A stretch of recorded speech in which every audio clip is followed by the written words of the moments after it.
Hi, I'm Devin Kane, and today we're in the big still room in the Jermaine Robin facility out in Redwood Valley, and I'm going to talk to you guys about how I'm doing the viognier process from wine into vodka.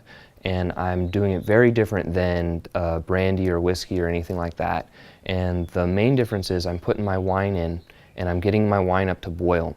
And I go to my first cooking temperature, and instead of every hour bumping up my temperature like a brandy still and pushing my brulee into my brulee tank, what I'm doing is I'm actually going into a mid-range fire from where I'd be in a run, and I'm backing it down every single hour. And what that does is it never gets the water over the still, so my brulee, instead of being 25%, is 65% after my very first run. That run can take 14, 15, 20 hours. My second run will be like that brulee at 65%, added back to the still all the way up to 550, 600 gallon pot, and I'll leave a nice amount of shoulder there so that the top of the shoulder and the onion all make a shape that's helping me get water down into the still, helping me condense the bigger molecules back down. On top of that, not filling it as full, I'm also in my second run backing the fire off instead of turning it up.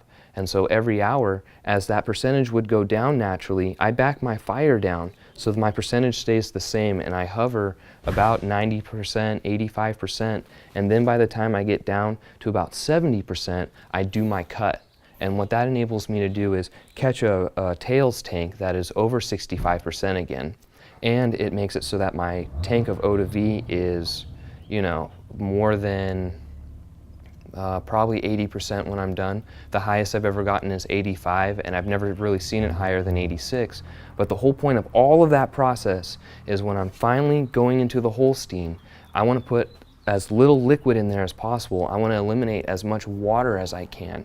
And so doing these nice slow runs in these big stills are extracting huge amounts of flavor and letting us just have the amount of material we need to maximize our efficiency in the Holstein stills.